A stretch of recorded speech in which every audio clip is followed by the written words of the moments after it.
Welcome to Couch Reacts. You're here with Luke, Ryan, and a plate of eggs and toast. Ooh. That's right. Part of your wholesome morning breakfast. That's right. I went with the dinosaur because it's the closest thing they had to a Seahawk. So now you know who I'm rooting for in the Super Bowl. Hmm. Hmm. I don't know if the Seahawks can beat the Patriots, but I guess we'll see.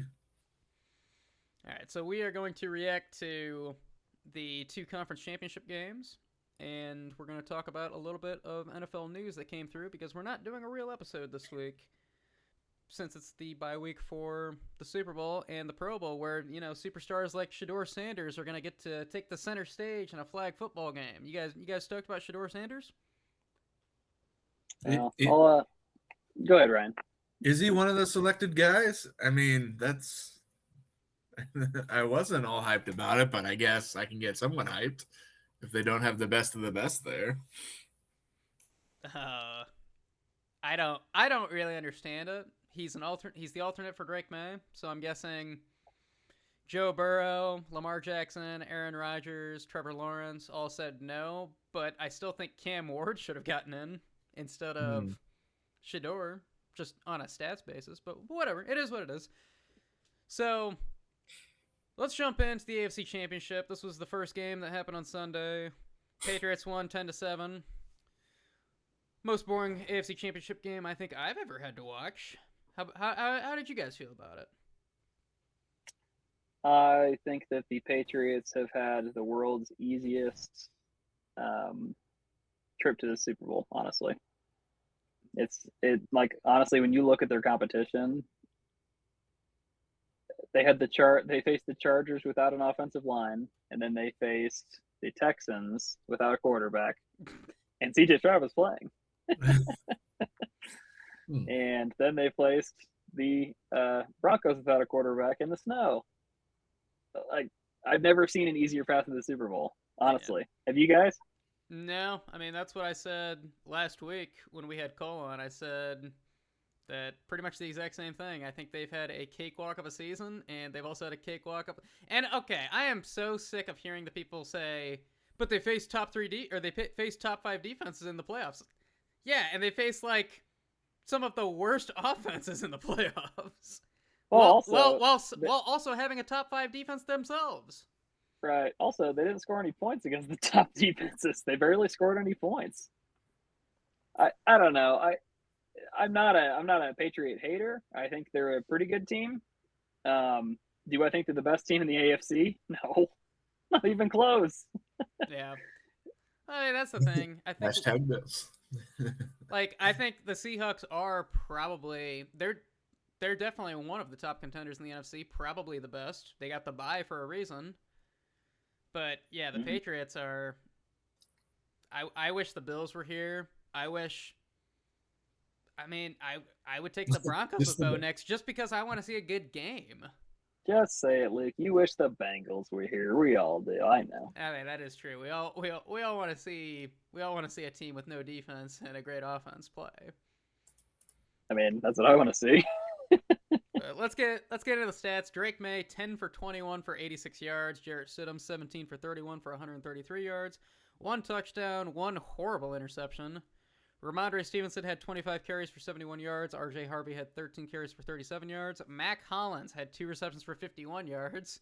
2/3 of Drake May's passing yards were caught by Mac Hollins.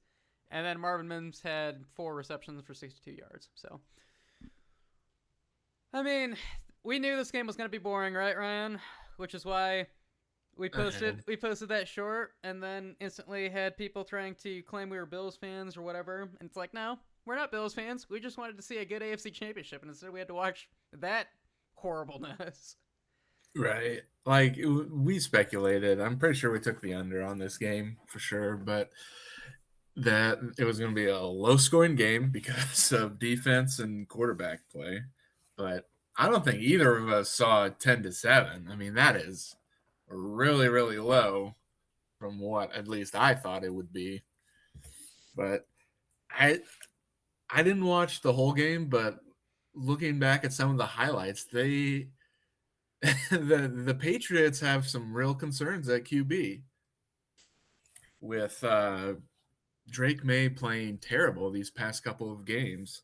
And then this game, I know it snowed in the second half of the game, but the stats look just about the same for the first half. So I don't know if you can say it was the elements or not, but there's something with the passing game that's up. And because of that, they leaned heavily on the run for this game. Yeah. 38 rushes versus 21 passing attempts. So Yeah, well, that's the thing. There are a lot of Drake May apologists online right now, and they're trying to pull the weather card. Well, the weather was bad. Yeah, the weather was only bad for the second half.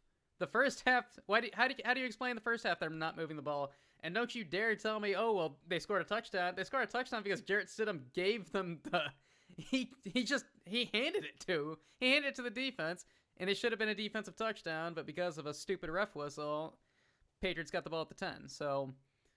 Yeah, if that play doesn't happen, Broncos might have won this game with Jarrett Stidham as the quarterback.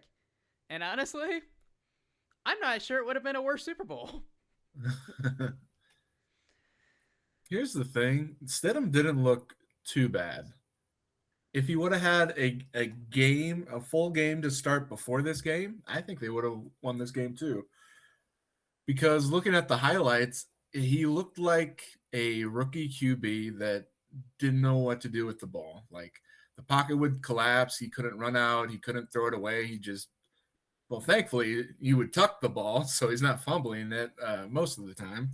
But there was one play where he ran towards the out of bounds line, and you can see the first down marker at that point, and he runs out of bounds and loses 2 yards instead of just throwing it away.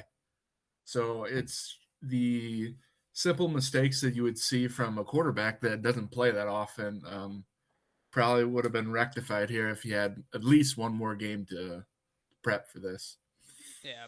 Well, Stidham didn't really have anything to lose, right? Going into that game, there was basically no expectation for him. Dude hadn't played at all this year. Has been passed around the league a little bit. I think there was a lot of expectation on Drake May, and honestly, I think this was the first time. Well, it's not the first time. Drake May has had multiple turnovers all in each of the playoff games they've played so far. He didn't in this game, but it was the first time just watching Drake May play in the first half and see them not be able to move the ball. It's the first time where I think that the moment got a little too big for him, it's going to create quite the narrative for the Super Bowl, because if the AFC Championship has you playing shaky, then what's going to happen when you're playing in the Super Bowl against a defense that's arguably better than the Broncos? And Drake May, I don't know if you guys were listening to Tony Romo during the broadcast, but he points out, that Drake May has had multiple turnovers in each of their playoff games so far, so there was probably a lot of pressure being put on him during the week by the coaching staff, like, just don't turn the ball over. As long as you don't turn the ball over, we've got a good shot at winning, which was true. So that's potentially why he was playing so shaky. But then there were just play calls. There was one drive, I don't know if you guys remember this, there was one drive, I want to say it was maybe the opening drive to the third quarter, or maybe it was midway through the second, but it was the drive where the drive itself took about 7 minutes off the clock. They only had 3 pass attempts the entire drive. And then when they get down to the goal line, they call a direct snap to Ramondre Stevenson. I'm like, okay, do they actually just not trust Drake May right now? Because Drake May has had a fumbling problem the last couple of weeks. Like, I know that it's kind of a trick play. You're trying to just catch the defense off guard, but it's weird on the 1 yard line to take the ball out of your quarterback's hand, especially when he's a quote unquote MVP candidate. So, yeah, Caleb, you're the quarterback whisperer. What have been your thoughts on Drake May? Well, I think he's been okay. I think he's middle of the pack, honestly.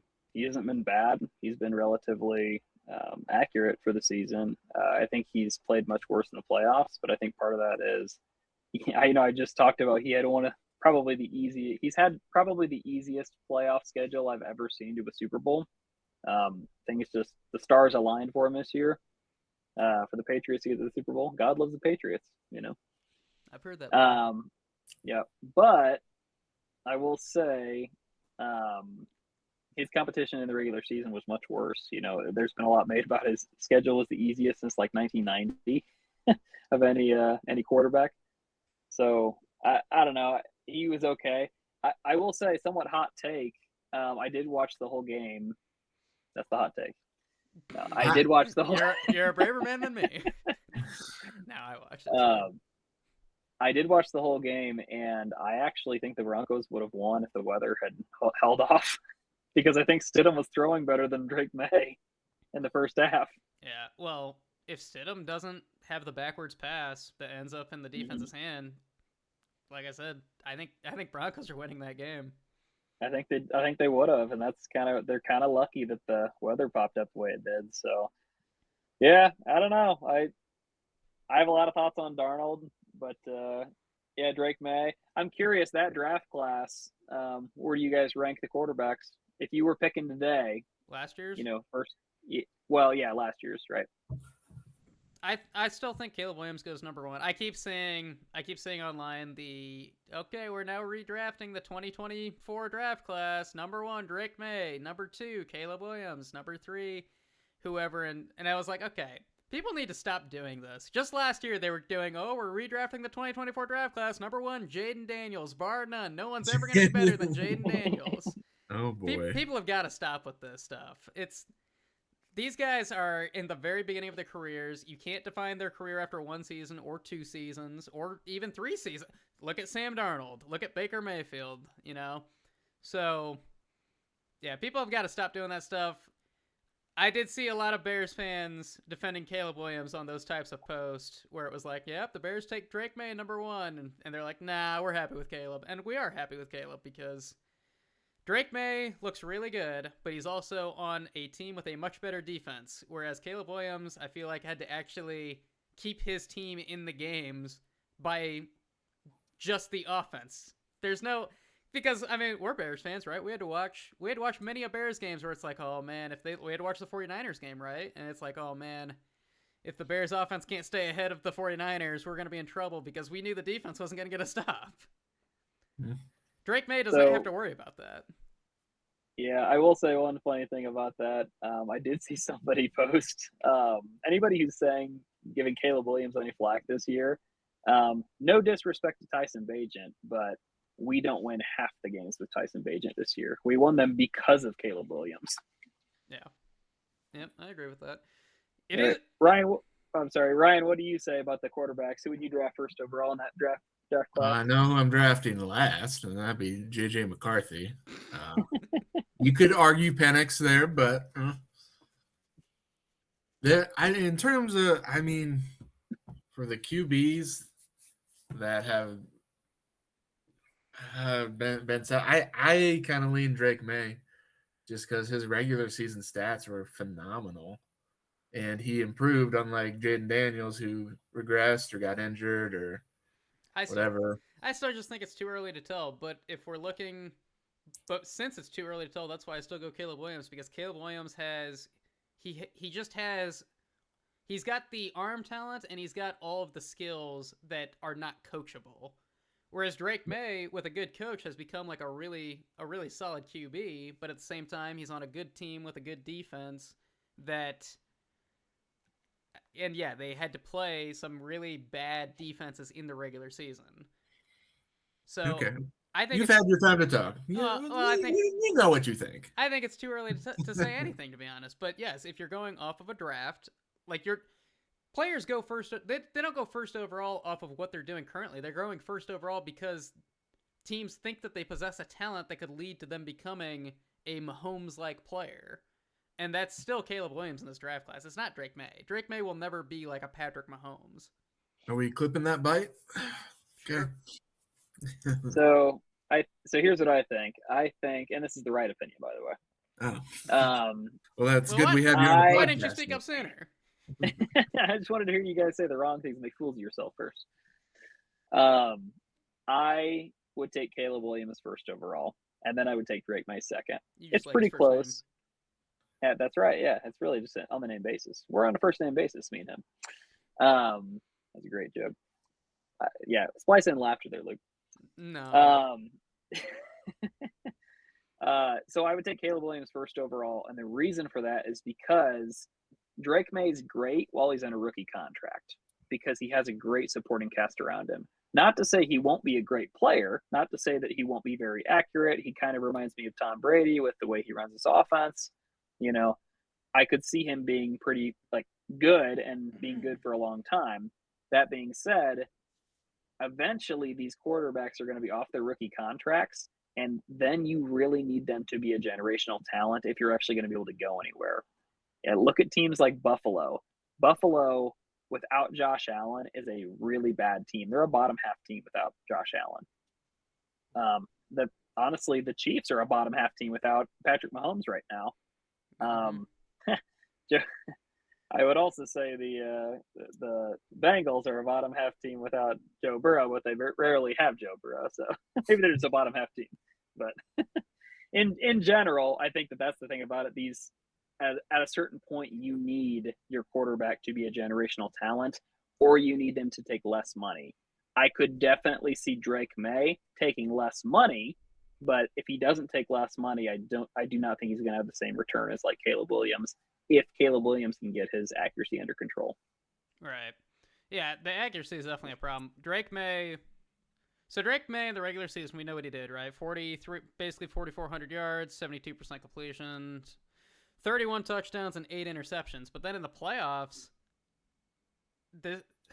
against the Broncos, we already pointed out 86 yards, 0 touchdowns, 0 picks, ran quite a bit, but I mean the weather sucked, and who cares about that?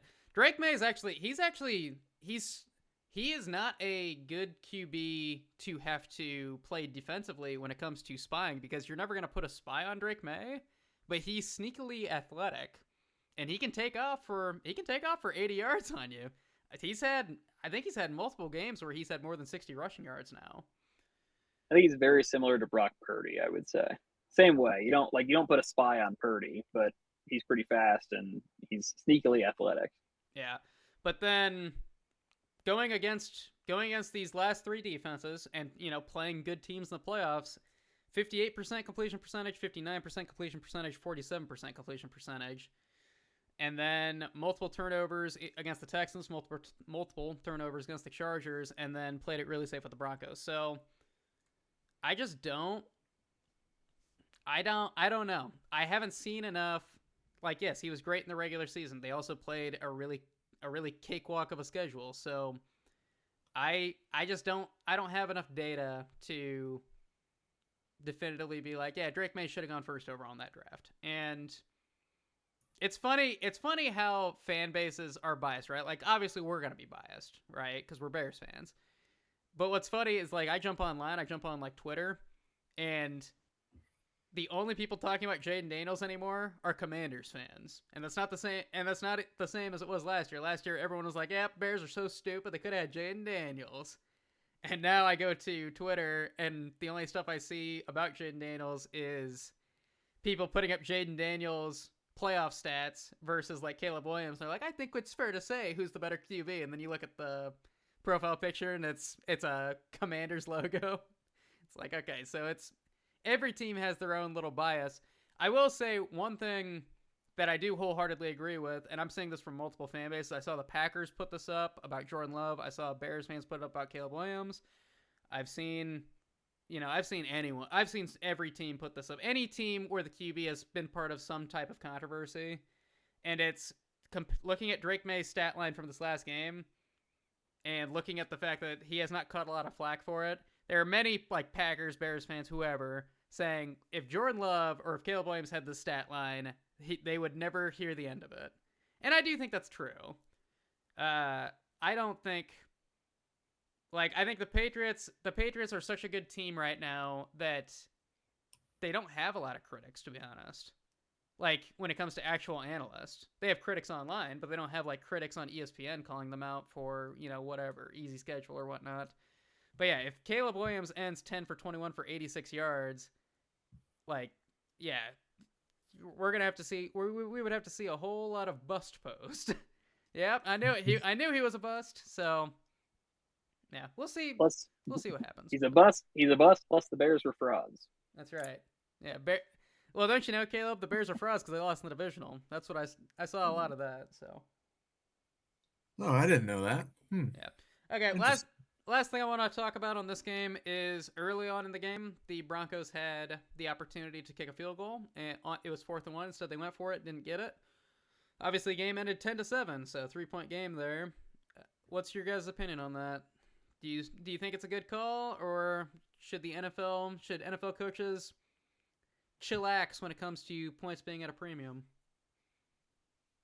Hey, 4th and 1, go for it. I mean, the metrics say go for it. You have a chance for more points. I could be swayed since you're up against a good defense that you take the points where they come, but 4th and 1, if you do not have a play in your arsenal that you can get 1 yard as a playoff team, then you shouldn't be in the playoffs. All right, Caleb?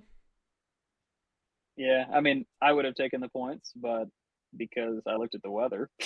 So if you know it's going to be such a low-scoring game because of the weather coming in, why do you not take the points?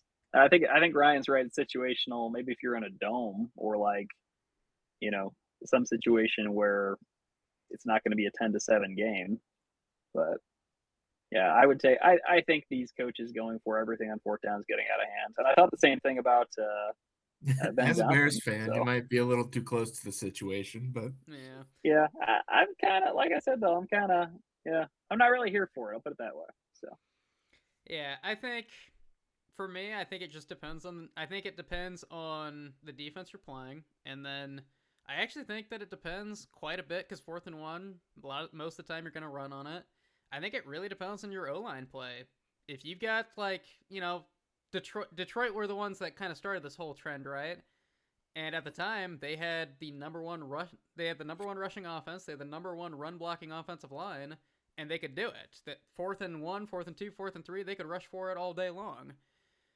If you don't have that O-line, or if you are going up against a top 10 defense, especially in the playoffs, I think you have to take the points in these situations. Because you knew, at that point in the game, you knew that it was going to be a gritty game. You knew that points were going to be at a premium. I listened to Sean Payton talk about it. He said, yeah, I just felt like we had momentum and wanted to go for it there. And it's like, okay, I'm so sick of hearing coaches say this stuff. You know you had momentum there. You know what's the biggest momentum killer? Going for it on 4th down and not getting it.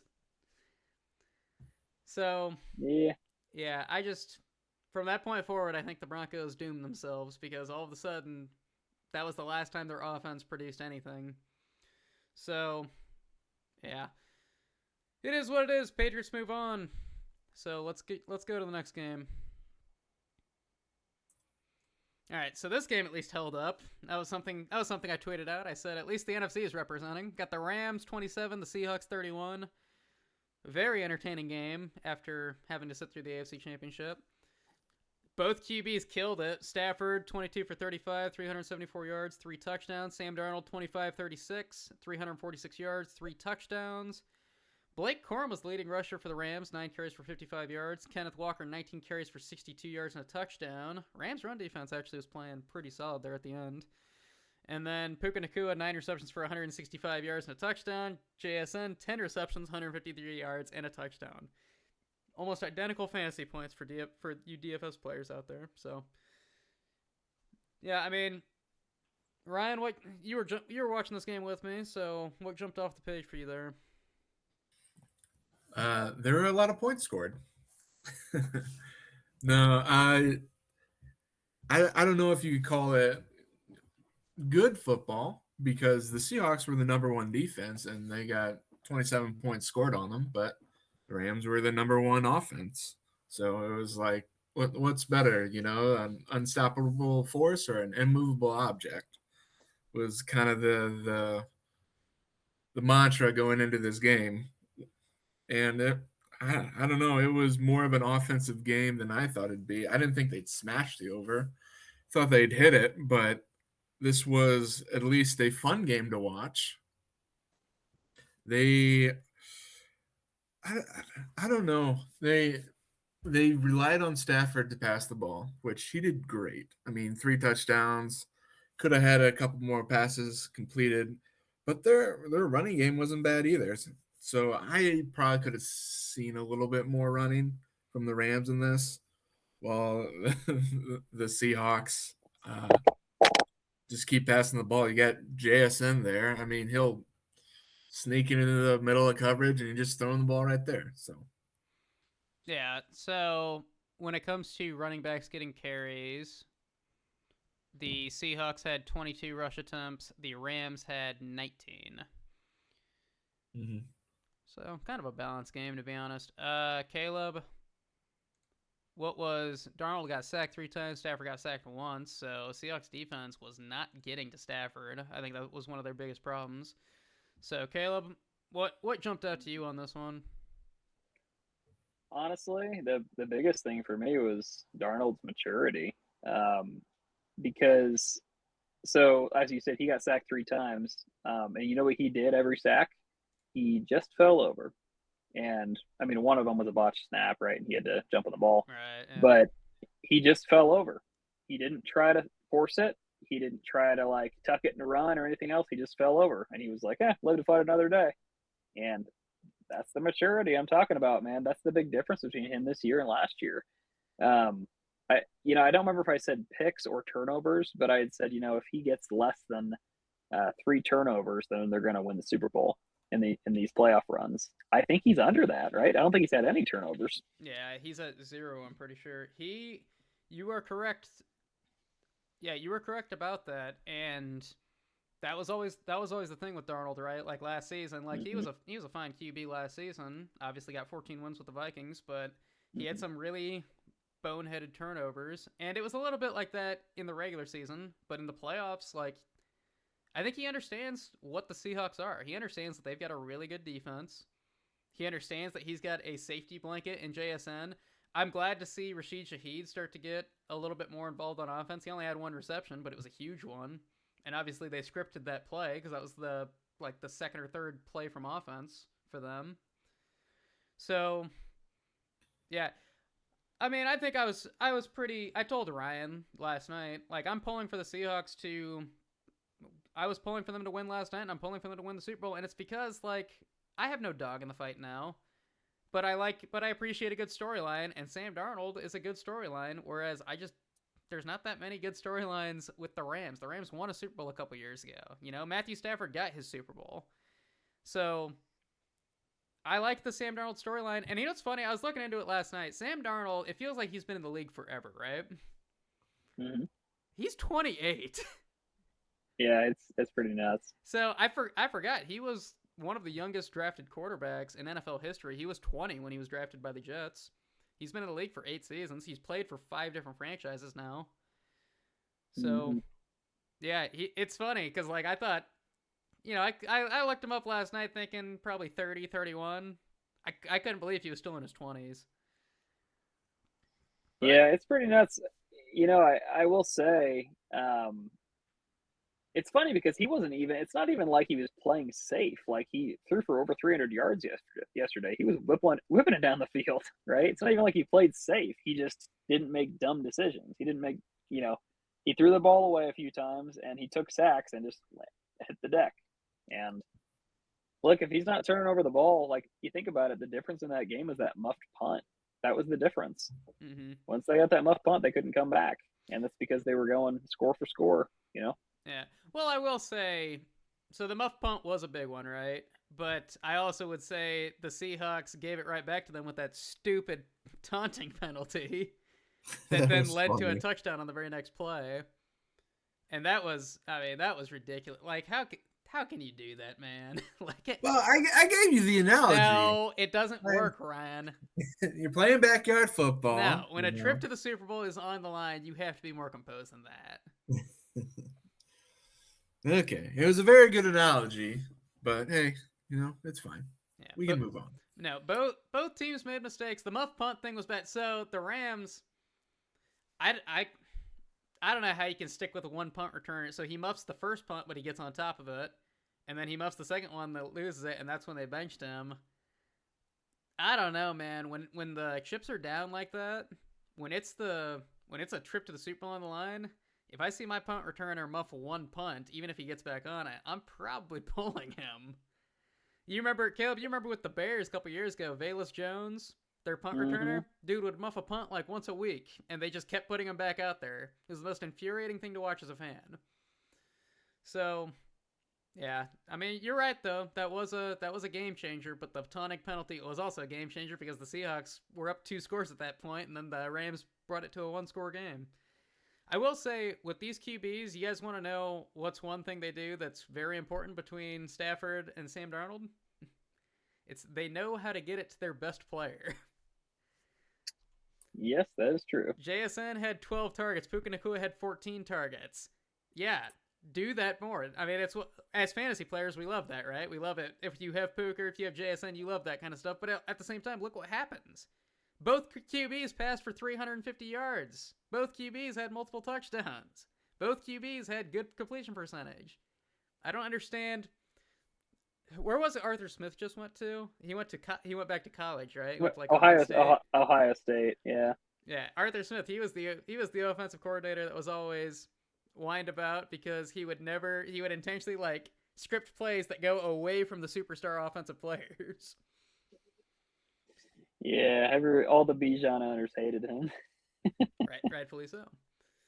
But yeah, I mean, this was a great game. Who are you guys gonna? I guess it'll be an episode at some point, but right as of now, who are you guys rooting for in the Super Bowl? Caleb? I mean, I'll be going for the Seahawks. I don't really have a dog in the fight. I don't really have a dog in the fight, but like Luke said, I like the Sam Darnold story, and I don't know. I kind of want Caleb Williams to be the first one to win a Super Bowl in that draft. So I can't. Yeah, I agree with that. Ryan? Yeah, I can respect that, but I'm going for the Patriots. If you don't have a dog in the fight, you always root for the underdog. Patriots are most likely going to be the underdog in this fight. Yeah. People think it'll be right now the Patriots are, I think, 4.5-point underdogs. But there are people trying to act like this is going to be a blowout. And I'm like, it's not going to be a blowout in the Super Bowl. These are 2 really good defenses. Low scoring, probably, but blowout, probably not. Yeah, I think it's going to be a blowout. You think it'll be a blowout? I think the Seahawks will win by. No, you say a number, people are going to call you out on it, so you might want to just leave it at blowout. I think the Seahawks will win by 17 points. Oh my goodness, he said a number. Nah, I don't know if I see that happening, but it is funny. I texted you guys yesterday before the AFC Championship started, and I said Patriots -3.5 versus Jarrett Stidham is the easiest line in the world to bet, and then I bet it. I'm glad I cashed out for a profit when I was able to. They won by 3. So yeah, the Patriots have some overinflated lines. I keep betting on Drake May 1.5 passing touchdowns. He never hits it. Yeah, so the reason I think that they're going to get blown out, and so first of all, the NFC is a lot better than the AFC this year. The Rams are a really good offense, and they're leaps and bounds ahead of the Patriots offense. The Patriots' weakness, the only below average unit in their whole team, is their offensive line. That does not bode well against the Seahawks. The Seahawks have a very good defensive line. That's why they couldn't do anything against Denver. The Denver defensive line just killed them the whole game. They couldn't run the ball. They couldn't pass the ball. And I anticipate that actually being worse against the Seahawks. So, yeah, I don't think they're going to have too much of a chance. I think they'll have some plays, but I don't take the overs on Seahawks Patriots players. I'll put it that way. Yeah. Well, I think with Drake May, I feel like against the Seahawks defense, one of 2 things is probably going to happen. Either he's going to play like they played in the first half of the Broncos game, and he'll be kind of playing scared, and they'll probably lose that way, or he'll cut it loose, and he'll have multiple turnovers like he did against the Texans and the Chargers, and they'll probably lose that way too. But who knows? I mean, Sam Darnold could turn into a pumpkin. So Sam Darnold, he's been solid in the playoffs, and I do like that he's taking what the defense gives him on a lot of these plays, but who knows? You get to the Super Bowl, I feel like you're gonna go into it kind of wanting to cut loose and sling it, and that is where Sam Darnold could get into trouble. But it's also where Drake May can get into trouble. So, okay. Well, before we close this one out, I wanted to get some reactions to some coaching changes. So, first of all, let's go with Mike McCarthy going to the Steelers, reuniting with Aaron Rodgers. How do you guys feel about that? We'll start with Ryan. Wait, reuniting with Aaron Rodgers? That's right. Aaron Rodgers is going to stick around, right? He's going to sign a contract extension. Him and McCarthy are going to be all buddy-buddy. If Rodgers is going to say, for you, McCarthy, I'll play for free. I don't know. I probably had enough of him by now.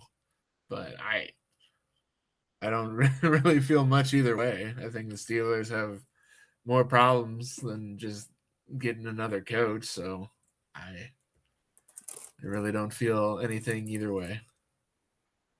Okay, Caleb? It's funny because from one aspect I get it, right? Because the Steelers have been a abysmal offensive team for many years. So I kind of get it. But at the same time, it's such a Steelers thing to do right now. Because McCarthy has, if you look at McCarthy's track record without a superstar quarterback, and I'm not talking about Aaron Rodgers now, right? I'm talking about Aaron Rodgers back in the day. If you look at his track record without one, he was not good. Whenever the Packers, back in the day, before LaFleur, this is also why I was like, come on, Packers, get rid of LaFleur. Because before LaFleur, when Aaron Rodgers got hurt or their starting quarterback got hurt, they were awful. Do you remember that? You guys remember that? Mm-hmm. We actually had a chance as Bears fans. Yeah. So he's not necessarily an offensive guru. He actually needs a superstar quarterback. That's why all the memes were when you go from Aaron Rodgers to Dak Prescott, and he's just like smiling with the sunglasses on. Yeah, I don't think it's a good move. I'll put it that way. But maybe they know something I don't. Yeah. Well, I think that 500 years from now, when football is replaced with some type of futuristic sport, there will still be tales told about Mike McCarthy's agent and how he was the greatest agent in the history of pro sports. How does he keep getting coaching jobs for teams that either made the playoffs the previous year or made the playoffs or are 1 year removed from making the playoffs? Because that's what the Packers were. Same thing with the Cowboys, and now same thing with the Steelers. Steelers were in the playoffs this last year. His agent is incredible. Because yes, I've never seen a coach be able to fail upwards so hard. He always ends up on very good teams. So, okay, and then the next one is Mike McCarthy, Mike McCarthy, we're talking about him. Now, Mike McDaniel, he's going to go be the offensive coordinator for the Chargers, and I kind of put the Chargers, well, a lot of people put the Chargers OC on blast after that abysmal performance against the Patriots, where apparently they had no plays in the playbook that were schemed up to be able to beat a blitz. So, how do you guys feel about that move? I'm a pretty big fan of this one. Well, it's always nice to have a coach that can run receiver routes, so it's a plus. He has a really long stride when he runs to the table. Did you guys see that clip? I don't think I did. Yeah, I'm not sure what. Mike McDaniel was running routes against some of the receivers, and he looked decent. He was getting open for the pass, or against the cornerbacks. Ryan, I'm not sure this clip exists. Are you sure you didn't dream it? Mike McDaniel. I saw it recently. I mean, it could have been when he first started coaching, but I thought it was recent. Right, it's like there we were, me and Mike McDaniel. And we had the sword, and then social services came in. Was he wearing capris? No. Okay. The last one I saw posted was 2 weeks ago. Yeah. No. I'll send the clip to both of you guys, and you tell me whether it's fake or not. All right. In the meantime, Caleb, Mike McDaniel, good hire? Yeah, I mean, I think he's a good offensive coordinator for sure. Well, isn't his contract contingent on if he gets a head coaching job? It's not like it's void or something? I don't know about that, but I would believe it because that's what Brian Flores has going on with his extension with the Vikings. Yeah, I thought it was something like that because he withdrew his name from consideration for one team. I don't remember who it was, but he actually withdrew his name from consideration for their head coaching candidacy. Okay. So anyway, I believe it. yeah, it's a good hire though. He's a good offensive coordinator for sure. So Okay. Well, that does it for this episode, and we will be back next week after the Super Bowl, and it will be the last video we upload for a minute. So, all right. See ya.